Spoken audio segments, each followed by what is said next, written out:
This is the first and only I'm right and you're wrong political video that I will ever make on this channel. And I'm only making it because no one has talked about this yet, or at least it doesn't seem like anyone has talked about this yet. Basically, it doesn't matter if the fetus is alive. That was a stupid grammatical discussion that should have never been a part of this whole debate. Of course it's alive. It's living tissue. Like a broccoli is alive. And the simple reason why it doesn't matter if the fetus is alive or technically a whole human person or not is because of the principle of consent. Even if somebody's life is at stake, you cannot then use somebody else's body without their consent to keep you alive. If you're a fetus and you need your mother's body to survive, you cannot, without her consent, use her body to keep yourself alive. If I'm dying and I need a kidney, I cannot just take someone else's kidney without their consent because my life is at stake, because that person still gets bodily autonomy. Yes, I'm a real person and I'm dying and I'm helpless because I need a kidney,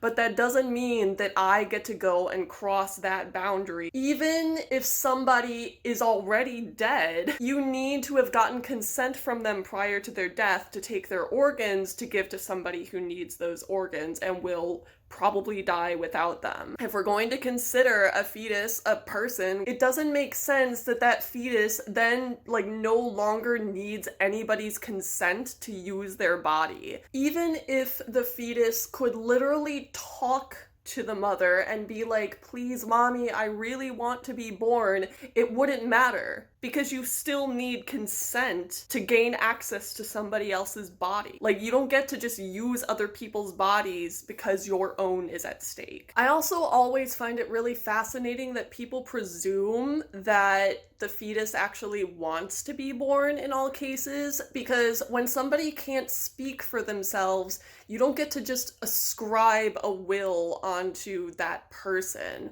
If somebody is in a however long coma and they have not communicated to people what they want to happen to them in that situation, and they don't have any family who have met them and know their temperament and know or suspect what they would have wanted, there is no way to know, there is no correct decision in that situation. To me, it's equally abhorrent to presume that that fetus wants to be born as opposed to not wanting to be born. Why are you ascribing your personal wishes for the world and for inflating the birth rate and for, oh, but you should want life, you should desire life? Why are you ascribing that on someone who can't actually tell you what they want? That's what people mean when we say that not being able to get abortions impacts bodily autonomy, because it literally is just an issue of consent.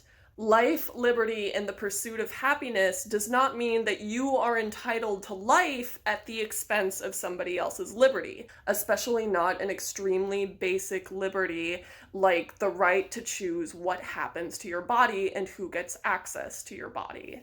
I just want to say that since this whole discussion has begun, the discussion has always been talking about women and women's pain about it and our feelings about it kind of in the third person. All I've really seen are oh, here's how this is gonna impact women, and these are the true life stories of women who have gotten abortions. But it just kind of feels like women and our pain and our trauma related to this is all just getting talked about in the third person, we're not present and we're not experiencing this right now. So I just want to say, if you're a woman and you have been affected by all of this, you are so not alone. And if you're a woman and you have had an abortion, you are not just a statistic or this faceless, true life story or whatever to me. This channel is a safe space for you. And regardless of what you think about it, you are in the moral right. Even if you don't believe it, you are in the moral right. There is nothing wrong with exercising boundaries when it comes to consent, and you've done nothing wrong by choosing to basically set that boundary. Even if it's a helpless fetus or whatever, it doesn't matter because the fetus could not tell you if he or she wanted to be born or not.